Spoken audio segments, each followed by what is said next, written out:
జమ్మూ కాశ్మీర్లోని దోడా జిల్లాలో ఘోర ప్రమాదం జరిగింది. సైనికులతో వెళుతున్న ఆర్మీ వాహనం 200 మీటర్ల లోతు లోయలో పడిపోయింది.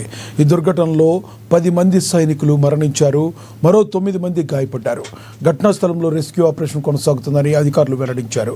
గాయపడ్డ వారిని ఆసుపత్రికి తరలించి చికిత్స అందిస్తున్నట్లుగా తెలిపారు.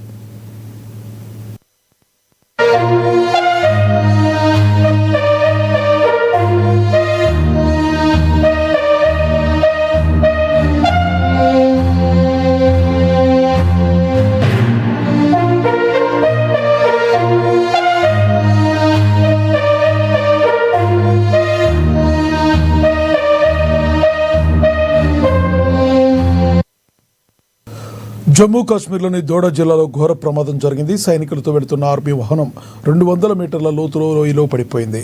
ఈ దుర్ఘటనలో 10 మంది సైనికులు మరణించారు, మరో 9 మందికి పైగా గాయపడ్డారు. ఘటనా స్థలంలో రెస్క్యూ ఆపరేషన్ కొనసాగుతుందని అధికారులు వెల్లడించారు. గాయపడ్డ వారిని ఆసుపత్రికి తరలించి చికిత్స అందిస్తున్నట్లుగా తెలుస్తుంది.